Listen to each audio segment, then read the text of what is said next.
یہی 27ویں شب تھی، یہی رجب کا مہینہ تھا۔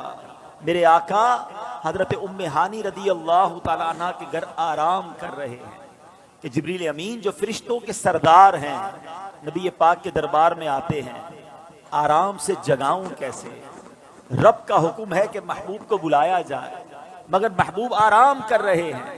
یہ وہی آرام ہے، نہ جگانے پر صدیق اکبر نے نماز قضا کر دی تھی، نہ جگانے پر سیدنا صدیق اکبر نے سانپ کا ڈس جو ہے وہ برداشت کر لیا تھا، جگایا نہیں۔ اور مولا علی نے دیکھا کہ عصر کی نماز جاتی ہے تو چلی جائے، آقا کے آرام میں خلل نہ آئے، اب جبریل امین کو جگانا ہے۔ اللہ اکبر، بلاوا رب کی طرف سے ہے۔ تو اعلیٰ حضرت نے گویا قصیدہ معراج میں کہا کہ فرمایا یہی سما تھا کہ پے کے رحمت، خبر یہ لایا کہ چلیے حضرت، ذرا سمجھیے گا بات کو، کیا خبر لایا کہ چلیے حضرت تمہاری خاطر کشادہ ہیں۔ کیا کشادہ ہیں؟ جو کلیم پر بند راستے تھے۔ نبی پاک کو حتیم میں لایا گیا، وہاں نبی پاک کے سینہ اقدس کو چیرا گیا اور اس میں نور کی برسات کی گئی، حکمتیں داخل کی گئی، پھر سینہ اقدس کو بند کر دیا گیا۔ آج لوگ کہتے ہیں سائنس نے بڑی ترقی کر لی ہے، اوپن ہارٹ سرجری ہوتی ہے۔ سنو، 1450 سال پہلے ایک بار نہیں، نبی پاک کی 4 بار اوپن ہارٹ سرجری ہوئی، مگر یہ کیسی سرجری تھی؟ نہ کوئی تکلیف ہے، آقا دیکھ رہے ہیں کہ دل کو باہر نکالا گیا ہے اور نبی پاک کے سامنے نور ڈالا جا رہا ہے۔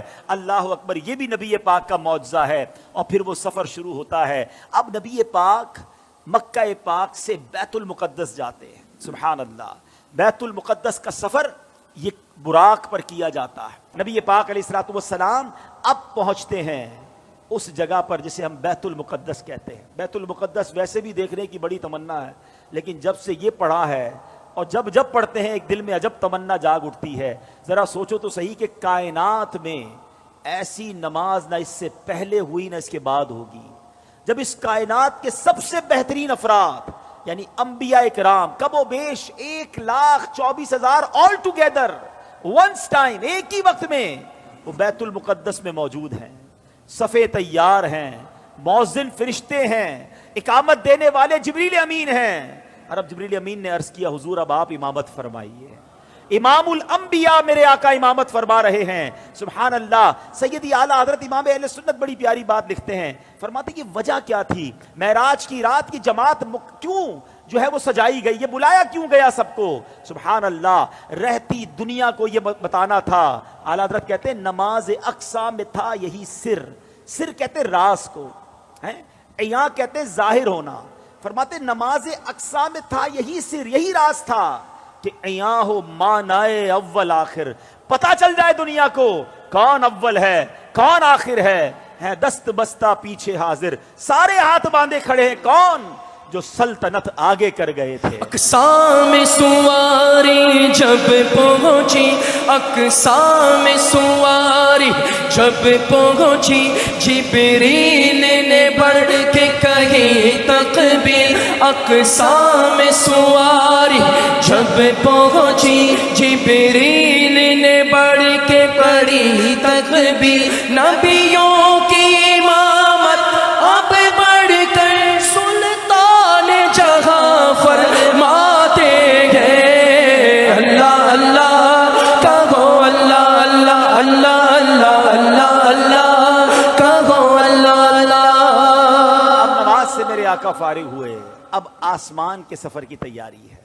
اب سفر آسمان میں وہی براق ہے، وہی بارات ہے، وہی دولہا ہے، وہی باراتی ہیں۔ آن کی آن میں پہلا آسمان آ گیا، اور اللہ کے حبیب کا یہ سفر کتنا فاسٹ ہوا، نبی پاک آگے بڑھتے گئے، اب سدرۃ المنتہا آ گیا۔ اب یہاں جو ساتھی ہے جو ام ہانی کے گھر سے لے کر ساتھ جا رہے جبریل امین، وہ عرض کرتے ہیں کہ حضور بس اب یہاں سے آگے میں نہیں جا سکوں گا، یہ میری لمٹ ہے، اس سے آگے گیا تو میرے پر جل جائیں گے۔ اللہ اکبر، اب اس کے آگے فقط رب کے حبیب جا رہے ہیں۔ یہ وہ مقام ہے کہ جبریل امین بھی پیچھے رہ گئے۔ اللہ اکبر، اب جناب نبی پاک علیہ الصلوۃ والسلام جب آگے جاتے ہیں، جبریل ٹھہر کر سدرا پر بولے جو بڑے ہم ایک قدم، جل جائیں گے سارے بالوں پر، اب ہم تو یہیں رہ جاتے ہیں۔ جبریل ٹھہر کر سدرا پر بڑھے ہم ایک قدم جل جائیں گے سارے بالوں پر اب غم تو یہی رہ جاتے ہیں اللہ اللہ کہو اللہ اللہ اللہ اللہ اللہ اللہ کہو اللہ اللہ نبی پاک کا جو اگلا سفر ہے نا اس کے بارے میں کوئی کچھ نہیں بتا سکتا کہ وہاں کیا ہوا کتنی دیر دیدار ہوا اللہ نے اپنے حبیب کو کیا دیا حبیب پاک نے کیا لیا وہ ایسی راز کی باتیں ہیں وہ ایسی کرم کی باتیں ہیں کہ جتنا اللہ کریم نے قرآن میں بتایا اور جتنا حبیب پاک علیہ الصلوۃ والسلام نے ہمیں آ کر بتایا اس کے علاوہ کوئی اس کے بارے میں نہیں جانتا تو اب یہ وہ سفر ہے میٹھے اسلامی بھائیوں کہ جب نبی پاک علیہ الصلوۃ والسلام یہ سفر کر کے واپس آئے یہ عظیم سفر ہے جنت کے طبقات دکھائے جہنم کے مشاہدات کیے آل ٹوگیدر جب یہ سفر کر کے نبی پاک واپس آتے ہیں تو آج لوگ کہتے ہیں جناب کہ بڑی سائنس نے ترقی کر لی ہے بڑا مہینوں کا سفر دنوں کا سفر منٹوں میں طے ہوتا ہے لیکن میرے آقا کے اس سفر میں جس میں ہزاروں سال کا یہ ٹریول ہے علماء کہتے ہیں اگر اس کو لاجیکلی کیلکولیٹ کریں نا تو یہ کئی ہزار سالوں کا سفر بنتا ہے مگر نبی پاک جب واپس آئے تو جو دروازہ کھولتے وقت کنڈی ہل رہی تھی وہ اب بھی ہل رہی ہے جو بستر چھوڑ کے میرے آقا گئے وہ بستر اب بھی گرم ہے آقا نے وضو کیا تھا ہم وضو کرتے زمین پر پانی بہتا ہے راوی لکھتے نبی پاک آئے وہ پانی ابھی بھی بہ رہا تھا تو ہو سکتا ہے آج کا یہ ماڈرن دور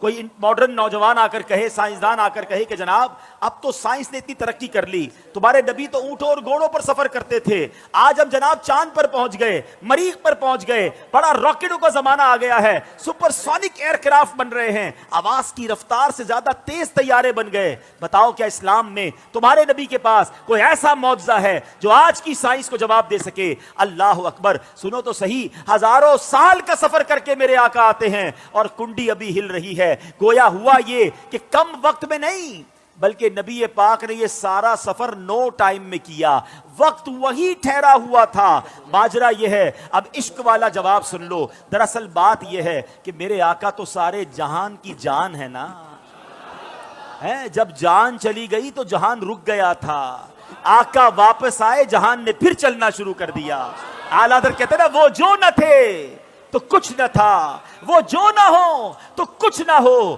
جان ہے وہ جہان کی